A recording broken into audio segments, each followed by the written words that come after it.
Saludos a todas y a todos. Os contaba en el módulo anterior que la dominación en nuestros estados capitalistas es una dominación política, ideológica y económica. Y tenemos que ver la adecuación entre el modelo político y el modelo económico. Nos plantea Jessop en el libro con el que venimos trabajando una reflexión que creo que es muy relevante. Nos dice que sostenía Marx, lo veis ahí, que la forma de organización política se corresponde con la forma de organización económica. Así, un orden económico basado en la propiedad privada, en la relación salarial y en el intercambio orientado al beneficio regulado por el mercado, parece natural que encaje o que se corresponda con un orden político basado en el Estado de Derecho, la igualdad ante la ley y un Estado soberano unificado. ¿Qué significa esto? Esto significa, continúa, que hay una adecuación formal de la democracia burguesa a un capitalismo consolidado, orientado al beneficio y regulado por el mercado. Porque en los estados democráticos liberales, la libertad de los agentes económicos para participar en intercambios, es verdad que esa libertad es desmentida por el despotismo empresarial en el proceso de trabajo, es igualada por la libertad política de los ciudadanos en el marco del Estado de Derecho, que es una libertad realmente desmentida por la subordinación del Estado a la lógica del capital. La conclusión es que, como principio organizador explícito del Estado de tipo capitalista, la clase como tal está ausente. Es decir, no existe un monopolio legal ni exclusividad del poder político para la clase dominante, cuyos miembros o representantes deben competir por el poder en condiciones de igualdad formal con los de las clases subordinadas. ¿Qué está planteando aquí Jessop? Nos está planteando que es muy importante verlo, que no hay una unidireccionalidad en el papel del Estado. Hemos planteado que la complejidad que nos está ayudando a desarrollar Jessop intenta romper con esa idea propia, ¿no? Ya digo, de un marxismo economicista, muy estructuralista, que dice que el Estado es un instrumento de la clase burguesa, ¿no? Y hemos visto que eso no sirve, ¿no?, para una construcción alternativa. Eso es lo que llevó al error, por ejemplo, de John Holloway, ¿no?, que también arrastró al zapatismo, ¿no?, a quedarse fuera del desarrollo estatal en México, y genera también un error de fondo, que es que le dejan a las fuerzas conservadoras, reaccionarias, al capitalismo, el instrumento del Estado para desarrollar sus propias políticas.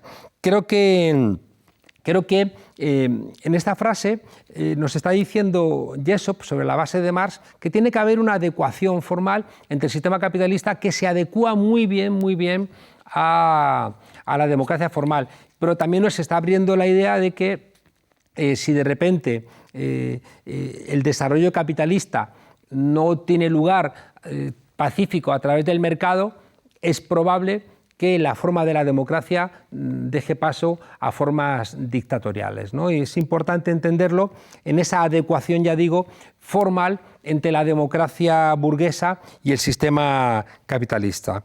Hay un elemento que está detrás del planteamiento de Jessop que me parece muy relevante y venimos insistiendo mucho en él, y es la idea de la correlación de fuerzas. Hemos visto que el Estado siempre tiene sesgos, de clase, de raza, de género, y hemos añadido un cuarto, que no es menor, un sesgo productivista. Y esto es importante entenderlo porque la explotación de género, de raza y de clase solamente tiene lugar en la medida en que siga existiendo el planeta Tierra. Si el planeta Tierra desaparece, desaparece la vida, desaparecen los humanos. Seguro, ¿no? Incluso pueden quedar otras formas de vida, pero la humana es muy probable que desaparezca, ¿no? Y por tanto tenemos que ir acostumbrándonos a incorporar este cuarto elemento. Creo que en la idea de la correlación de fuerzas también hay que entender que en las tres grandes crisis que hemos conocido, la crisis del 29, la crisis del 73 y la crisis de 2007-2008, en las dos primeras siempre la presión de la clase obrera obligó a nuevos desarrollos tecnológicos, obligó a la búsqueda, ¿no?, de unas nuevas posibilidades de empleo que permitieron sociedades donde existía el pleno empleo, ¿no? Pero la crisis actual arrastra ya esa debilidad que se había expresado en la crisis del 73, en la debilidad sindical, la debilidad de alguna manera de una clase media aspiracionalmente por encima, ¿no?, de sus condiciones reales, y que fue renunciando a entender el capitalismo como un sistema de explotación y como un sistema que amenazaba al medio ambiente, amenazaba a las personas, amenazaba a la cohesión social, amenazaba a la igualdad, amenazaba, bueno, pues a la paz mundial, etc. Creo que esa debilidad de la clase obrera, que ya digo, se empieza a expresar, ¿no?, en la crisis del 73, y que cobra fuerza sobre todo a partir de los 90, que es cuando va a surgir, ¿no?, la idea del consenso de Washington, y van a existir, bueno, pues esos consensos, sobre todo en las disciplinas económicas, de que el keynesianismo de alguna manera está muerto y que solamente la empresa privada es capaz, ¿no?, de garantizar el crecimiento en nuestras sociedades. Son momentos, ¿no?, de ataques muy fuertes a la idea del Estado social, que fueron vendidas, y cuidado que esta idea también es muy esencial. Las ideas al ataque social fueron planteadas como el fin del Estado, y no es verdad, no era el fin del Estado, sino una mutación del Estado, que es lo que Bob Jessop va a llamar el paso del welfare state al workfare state, es decir, un Estado que trabajaba para la redistribución de la renta pasa a ser un Estado que empieza a trabajar para garantizar la tasa de beneficio de las empresas y no de todas. Bien, este planteamiento de Jessop es importante en la medida en que, al plantearnos la idea de la correlación de fuerzas, nos está planteando también una vía abierta al optimismo. Los análisis estructurales suelen ser como ruedas cuadradas, ¿no?, que avanzan implacablemente, pero que no dejan ninguna rendija, ningún hueco por donde escaparse. Son análisis cerrados y que al final, en su propia cerrazón intelectual, se convierten en conservadores cuando no en reaccionarios, porque una crítica política apocalíptica que no deja salidas políticas no deja de ser un argumento reaccionario que invita, ya digo, a la resignación y a la parálisis. Bueno, esta idea de Jessop, pues ya la he planteado en la clase anterior, nos marca un punto optimista que podría empezar a orientar alternativas. La primera, revertir esa condición de mercancías ficticias, es decir, que todo lo que sea revertir la mercantilización de la vida a través del asalariamiento de los seres humanos en un mercado de trabajo cada vez más inclemente. Bueno, pues ahí tenemos una vía también donde el Estado, si atendiera una correlación de fuerzas favorable a las mayorías, podría empezar a revertir este endurecimiento en todos nuestros países de unas leyes laborales, bueno, pues que, como se suele decir, nos hacen trabajar más horas que un esclavo en la Grecia clásica. Igualmente, en lo que tiene que ver con la tierra, parece evidente y urgente, ¿no? Es decir, lo que estamos viendo de deterioro medioambiental movido por corporaciones que además han perdido una lógica directa con el objeto de su beneficio. Quiero decir que ya no se produce, ¿no?, un bien concreto que vincula, ¿no?, al empresario con ese bien, sino que la búsqueda de beneficios a través de fondos de inversión, que les da igual aquello en lo que invierten, sino que lo que necesitan es rendir cada 3 meses beneficios a sus afiliados, a sus asociados, a sus inversores, bueno, pues genera una lógica suicida que se expresa en el medio ambiente, ¿no? Y estamos viendo que solamente a través, ya digo, de las catástrofes parece que seremos capaces de reaccionar. Hay un elemento positivo, que son generaciones jóvenes que están siendo conscientes de algo que es muy evidente, muy intuitivo, y es que, bueno, pues que solamente hay un planeta Tierra y no lo pueden disfrutar. Es decir, una persona joven no hace falta un enorme análisis ni unas enormes lecturas para darse cuenta de que están viviendo en entornos agresivos, de contaminación, de enfermedades, de alergias, de productos ante los que se generan intolerancias, del incremento de algunas enfermedades muy ligadas, ¿no?, a este deterioro de la vida en nuestras grandes urbes, ¿no? Pero ya digo, esta gente joven que tiene esta conciencia, bueno, pues tendrá que presionar, pero tiene que presionar contra un sistema capitalista que se sostiene, como venimos diciendo, por la búsqueda incesante del beneficio a través del mercado. Igual ocurriría con el dinero. El problema que tenemos aquí es que los economistas forman parte de los nuevos brujos, ¿no? como planteamos en alguna de las clases, y por tanto hablan en un lenguaje arcano donde cualquier decisión que puede beneficiar a las mayorías se presenta por estos gurús de la economía como perjudicial en el medio o largo plazo.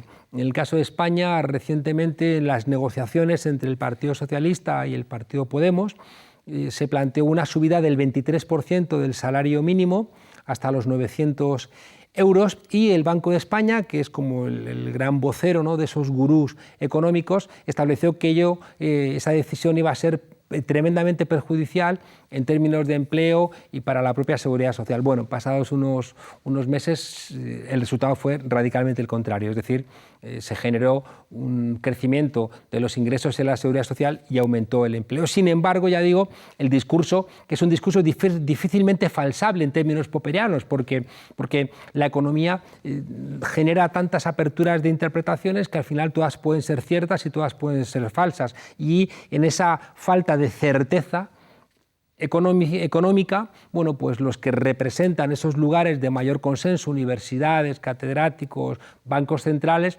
bueno, pues agencias de rating, tienen la capacidad de hacer valer sus ideas simplemente por ese espacio social construido. El último espacio, ya digo, de este ánimo optimista que nos plantea Jessop de revertir el tema de las mercancías ficticias, decíamos que junto con los seres humanos, junto con la tierra, junto con el dinero, finalmente el conocimiento es otro de los elementos esenciales donde el Estado puede hacer dos cosas, ¿no? Colaborar a la privatización del conocimiento.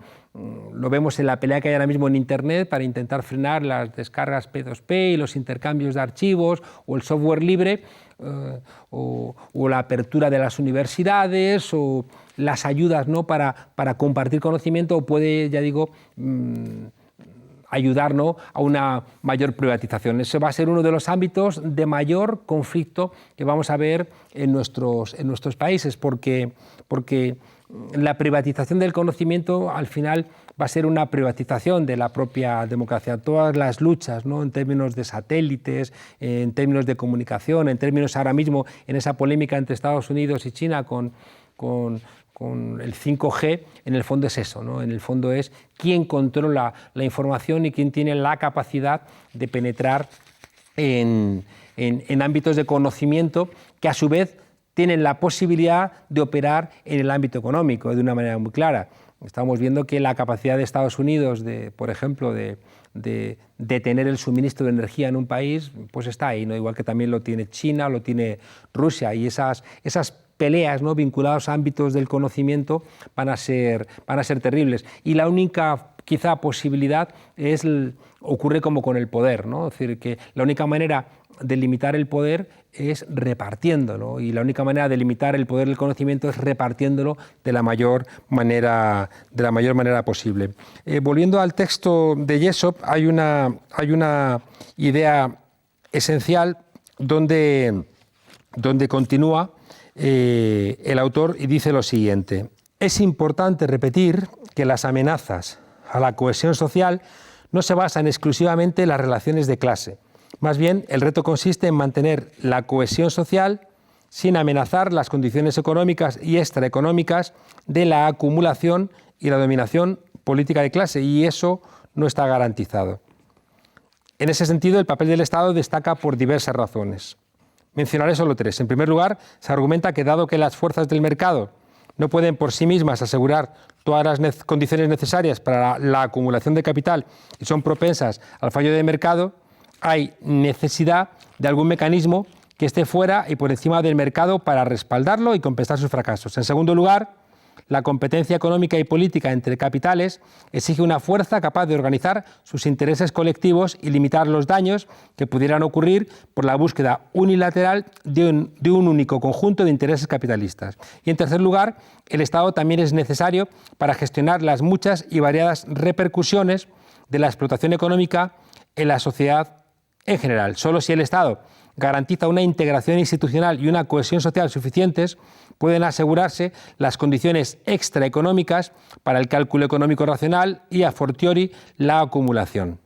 Y esto supone que se exige previamente un Estado soberano que sea relativamente autónomo de los intereses de clase particulares y pueda, por lo tanto, desarrollar y promover proyectos basados en un interés nacional general.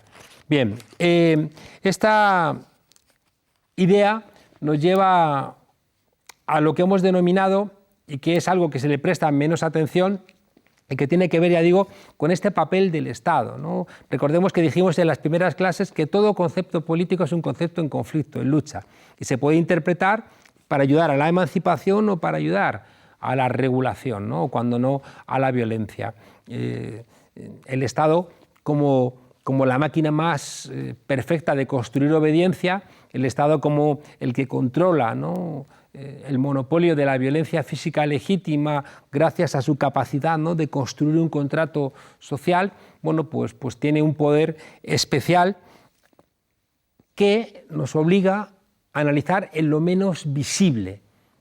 Y estamos hablando de la dominación ideológica actual que desarrolla el modelo neoliberal. Y aquí conviene que nos detengamos un minuto. Hemos planteado en algunas clases que hay un punto de inflexión con la crisis del año 73. Hay otros autores que dicen que el cambio está en el año 79. Yo sigo pensando que el año 73 es el año clave, porque es el año de la guerra del Yom Kippur, es cuando se da por roto Bretton Woods, es cuando se crea la trilateral, es el golpe de Estado contra Salvador Allende en Chile, es la creación de la idea de la necesidad de Naciones Unidas de un nuevo orden internacional a través de los no alineados, es donde se va a plantear un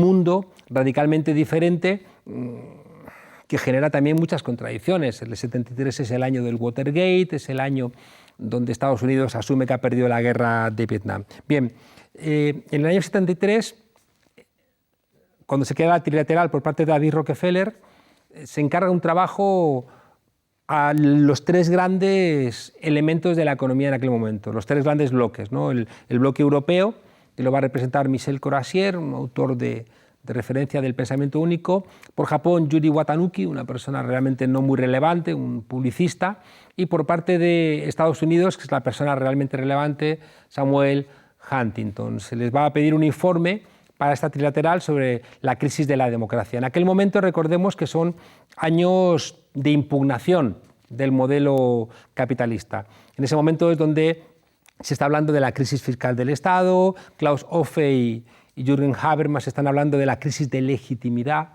del Estado, y son años de plomo en Italia, está creciendo la lucha anticolonial, está habiendo referencia de la lucha guerrillera en muchos lugares, y el sistema reacciona.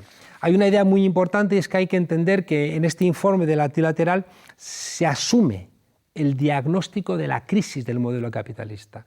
Lo que se va a plantear es una terapia diferente. Y esto es muy importante entenderlo, porque no se niega que el capitalismo esté en crisis, se asume como tal. Lo que se plantea es que, por un lado, que las causas son diferentes a las que se plantea desde la izquierda, y por otro lado, la terapia que se plantea es diferente. Por parte de la izquierda se plantea que hay una crisis de legitimidad en términos habermasianos, aunque es Klaus Hofe, ¿no?, el primero el que lo va a expresar. Esta idea de crisis de legitimidad lo que hace referencia es que el Estado está teniendo dificultades para obtener obediencia, y por tanto la autorización política, que se obtiene principalmente a través de las elecciones, ya no tiene la fuerza que ha tenido después de la Segunda Guerra Mundial. Y por tanto esa crisis de legitimidad va a plantear la necesidad de sobrepasar, de desbordar el sistema capitalista y buscar algún tipo de equilibrio, se decía en aquel momento, entre el mundo soviético y el mundo capitalista, ¿no? Hoy vemos que aquello es relativamente ingenuo, pero bueno, en aquel momento era lo que se planteaba, con un gran predicamento dentro de la propia academia. Bien, frente a esto, el planteamiento que va a hacer Huntington es que no hay una crisis de legitimidad, sino que hay una crisis de gobernabilidad.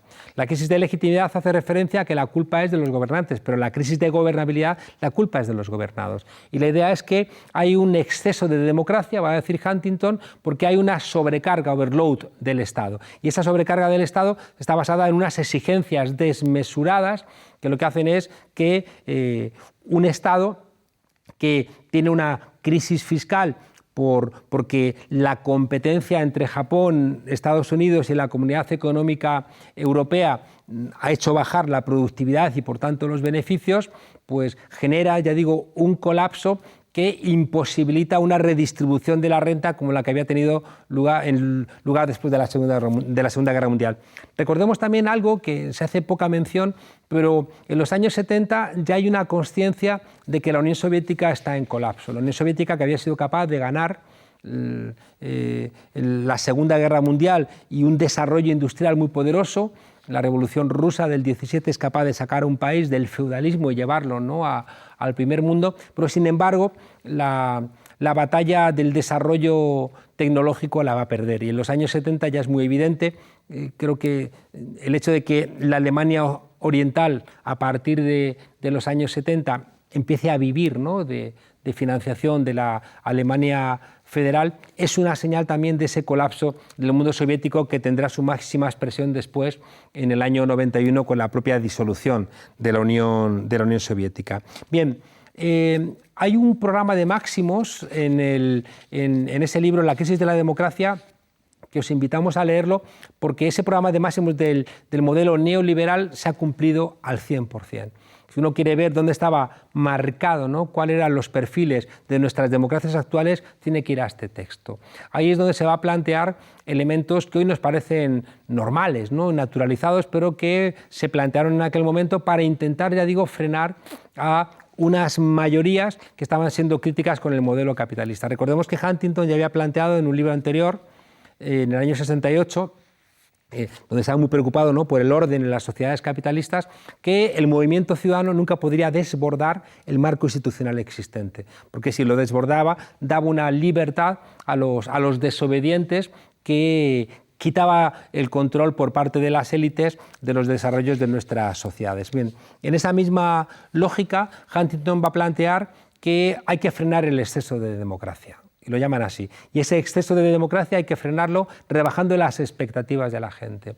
Y para rebajar las expectativas de la gente plantea una serie de medidas. En primer lugar, un control de los medios de comunicación. Ahí está expresado que nunca más los países occidentales tienen que perder una guerra de defensa de sus intereses económicos, como le ocurrió a Estados Unidos en la guerra contra Vietnam, por culpa de unos telediarios, unos noticiarios, unos informativos trayendo, ¿no?, los féretros de los jóvenes envueltos en las banderas norteamericanas, ya lo contamos en alguna de las clases iniciales.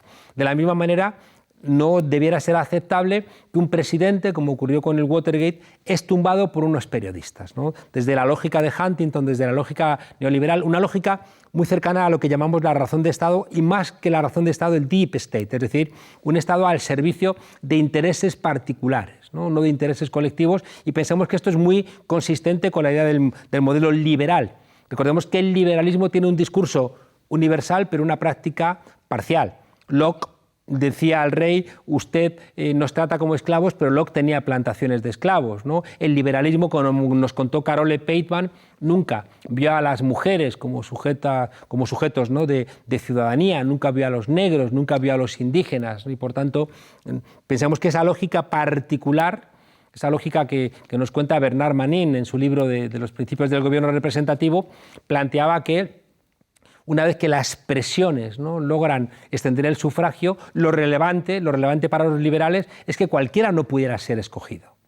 Por tanto, en todo el desarrollo liberal europeo, para poder ser electo necesitabas un nivel de renta. Y en Estados Unidos, nos lo cuenta, ya digo, muy bien Bernard Manin, no tiene lugar porque las diferencias entre los estados hacían que no se pusieran de acuerdo cuál era el nivel de renta mínimo que tenía que tener un ciudadano para poder ser electo, y por eso no se incorporó constitucionalmente y dio una sensación de mayor condición democrática en términos de igualdad material, pero no es cierto. Creo que la expresión más evidente es que hoy en día, ¿no?, para expresar esta desigualdad basta ver el Senado de los Estados Unidos compuesto por millonarios. Bien, decía que la trilateral planteaba en ese momento rebajar las expectativas controlando, ¿no?, los medios de comunicación, controlando las revistas, controlando traducciones, haciendo los think tanks y las famosas fundaciones que empezaron a sembrar pensamiento por todo el planeta, ¿no? Ya digo, con mucho dinero que provenía de estas grandes empresas responsables del Estado ampliado y de poder extender, ¿no?, esa nueva hegemonía. Al mismo tiempo, señala Huntington que hay un enemigo de las universidades públicas, sobre todo porque las universidades públicas son espacios de producción de pensamiento crítico y por tanto se va a plantear que hay que vaciar las universidades públicas y hay que convencer a la gente a que vaya a la formación profesional, es decir, que las universidades no sean espacios de pensamiento libre, sino que sean espacios de profesionalización para que la gente vaya a la universidad a buscar cualificar su mano de obra para venderla más cara en el mercado de trabajo. Al mismo tiempo había que debilitar a los partidos políticos. ¿Cómo se lograba eso? Básicamente con tres grandes medidas. Una es identificar al partido con el liderazgo, ¿no? Y ese liderazgo al final se construye como una marca. La marca ya no es el partido, sino que la marca es el líder. En segundo lugar, era esencial también que la financiación de los partidos no viniera de los militantes, así los militantes no tenían la capacidad de influir, ¿no?, en la dirección del partido. Y en tercer lugar, había que tecnificar los parlamentos para convertirlos, dicen ellos textualmente, en órganos técnicos y no de debate ideológico. Al final, toda esa construcción, ¿no?, del centrismo político era una voluntad también de llevarlo hacia ese lugar. También plantean en este órgano, en este planteamiento de la trilateral, construir una OTAN ideológica para controlar el pensamiento. Bien, quiero con esto plantear que hay una voluntad, ¿no?, ya desde los años 70 de implantar el modelo neoliberal no en la praxis sino en las conciencias y por tanto esta idea de dominación ideológica del neoliberalismo está ahí ya planteada.